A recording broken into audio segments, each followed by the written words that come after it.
You wake up to the sound of hammering. Not someone building, someone suffering. The air is thick with smoke, sweat, and the faint aroma of burnt eyebrows.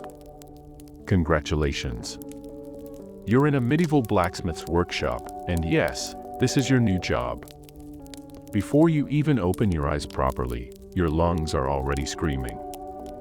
The forge glows like the gates of hell, and every breath tastes like hot metal and regret.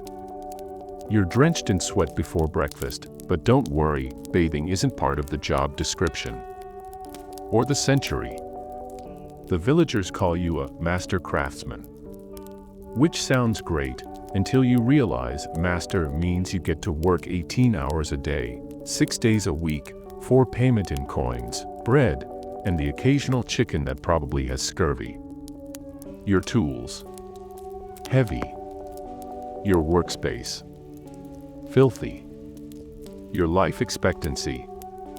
Somewhere between not great and funeral pyre before 40. You grab your hammer, it's as big as your forearm, and swing. Sparks fly, the iron screams, and so do your arms.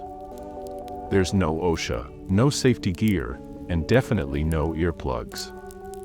A single spark lands on your sleeve, poof, congratulations, you're on fire again. It's only the third time this week. And let's talk about customers.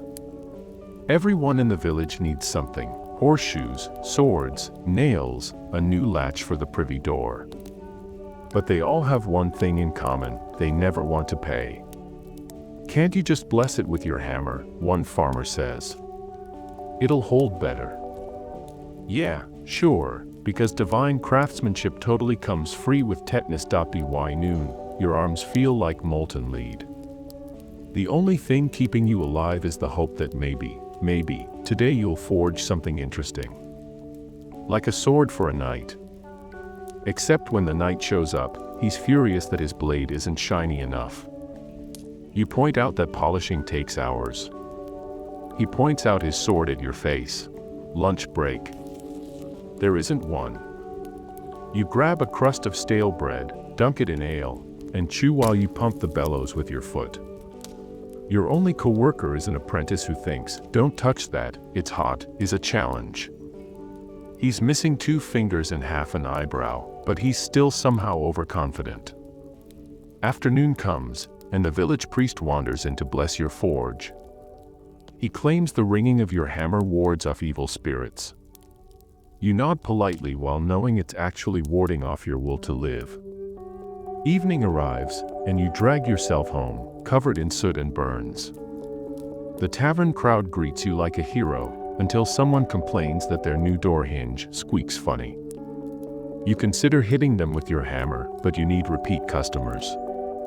Then, as you collapse on your straw bed, you hear it, clang, clang, clang.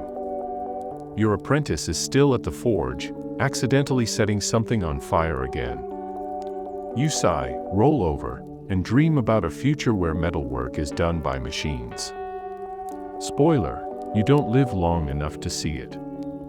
So next time you watch a fantasy movie and think, "Wow, that blacksmith looks cool," remember, behind every shining sword was a man who smelled like charcoal, beer, and pain.